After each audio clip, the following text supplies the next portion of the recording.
Bonjour les amis, bienvenue sur Monaco Supercars. Donc aujourd'hui nous allons préparer un essai de la 720S Spider. Donc nous sommes à Monaco chez McLaren sur le Larvoto. Donc venez avec nous pour... Allez, suivez-nous. On va essai. aller chercher les clés. Je la confie à qui? Enrico? Allez, je la prends. Ah, je compte sur toi, surtout, pas de dérapage.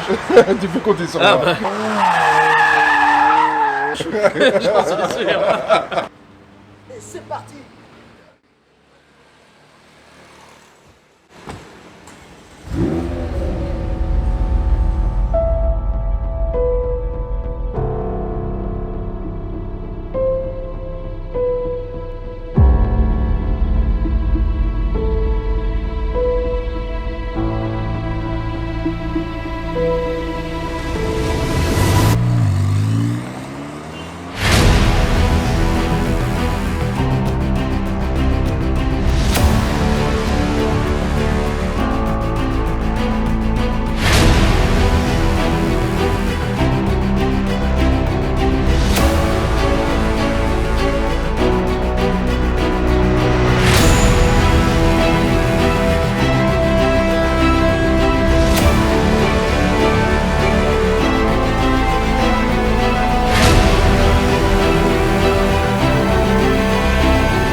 Alors nous voilà au volant de la 720S Spider, donc quelques chiffres, une puissance de 720 chevaux, 770 Nm de couple, un moteur honnêtement qui a un souffle incroyable.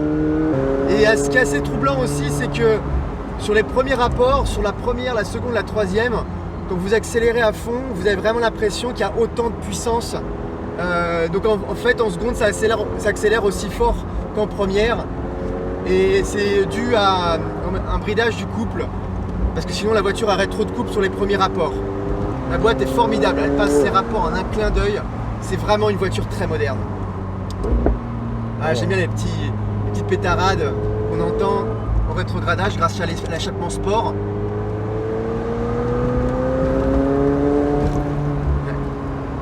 Le moteur est vraiment sympa, il manque peut-être un petit peu de rage, un peu d'expressivité. Ah.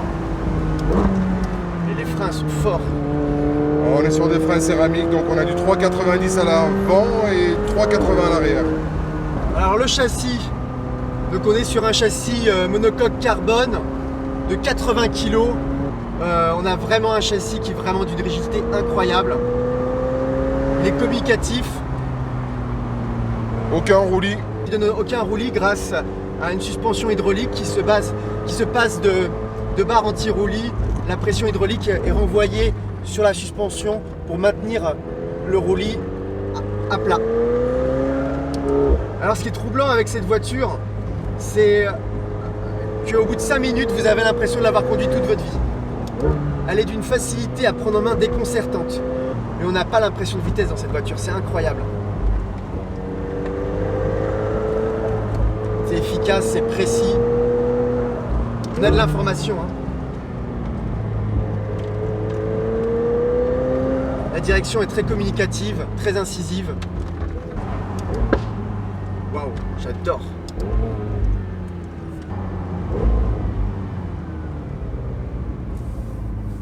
Vraiment une voiture, une efficacité incroyable.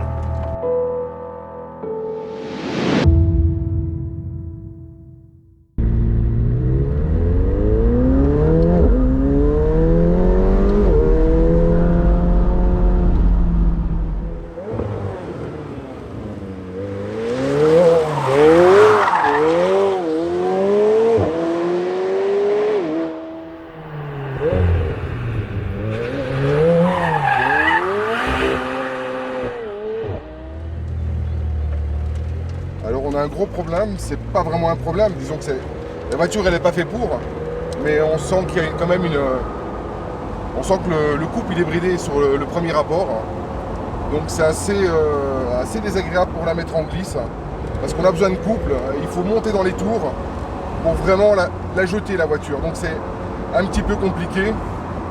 Le train avant est très incisif, la voiture pivote très très vite, elle glisse bien. Bon, on est quand même sur un moteur central. Sinon la voiture, c'est clairement un avion. Donc on est sur le 0 à 100 en 2 secondes 9. C'est les mêmes chronos qu'un coupé, même avec 50 kg de plus. 0 à 200 en 7 secondes 6. 0 à 300 en 22 secondes 1. Alors, il faut savoir une chose, c'est que le 100 à 0, il est fait en 30 mètres. Et le 200 à 0, il est fait en 118 mètres. Donc pour vous donner un petit peu un comparatif, une Senna, ça freine en 99 mètres 50. Ce qui est énorme. Je peux vous dire que quand vous freinez avec une Senna, vous avez intérêt à mettre votre ceinture, sinon vous traversez le pare-brise. La boîte est extraordinaire, elle passe très vite. La voiture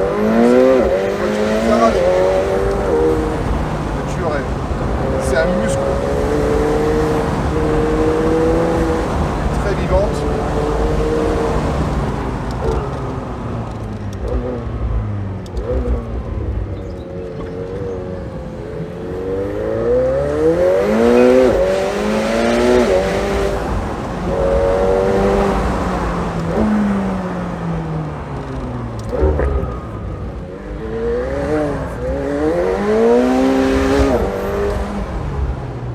Moi j'aime bien.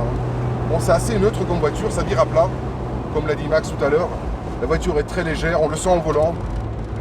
Le train avant il est très incisif. Moi j'aime beaucoup. Après, je préfère le côté un peu plus rageur d'une 675. Ce moteur un petit peu à palier où il y a 2 étages. Moi j'aime beaucoup. Ils ont fait du progrès au niveau de l'angle de braquage. Ça braque beaucoup mieux qu'une 675 LT. Le système de lift est beaucoup plus simple, on a juste appuyé sur le bouton, la voiture elle monte de suite, c'est instantané, on appuie une fois ça monte, on appuie une fois ça descend et c'est surtout plus rapide qu'avant. Franchement, on sent la légèreté, une direction très précise, beaucoup de remontées d'infos dans le volant. On sent un peu dans le cul quand même, le châssis, c'est très agréable. Et je vous promets, c'est un missile la voiture. À peine vous pensez passer le rapport, vous n'avez même pas le temps de toucher les palettes que déjà le rapport est passé. Alors il faut savoir une chose, sur la 720, il y a quelque chose de très agréable, c'est ces palettes. En fait, c'est une seule pièce en fait, la palette qui monte et qui descend. Ce qui fait que vous pouvez descendre les rapports avec une main et vous pouvez les monter avec une main.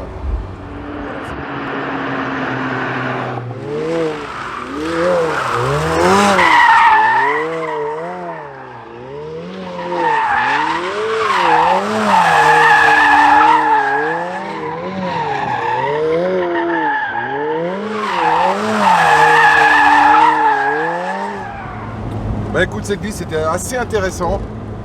Bon, on a clairement senti que la voiture elle était bridée sur le premier rapport et qu'au fur et à mesure qu'on passe les rapports, il donne de plus en plus de couples à bas régime. Un train avant très incisif, la voiture se positionne vraiment bien, se place. Un bon freinage. Tu sens vraiment l'avant qui rentre. C'est très agréable. Elle se place bien, sortie de courbe. On peut accélérer, il n'y a pas de problème. La rigidité du carbone est là, elle est présente. Au niveau conso, on a fait une centaine de kilomètres, on a fait un demi-réservoir en montagne, à une bonne allure on va dire.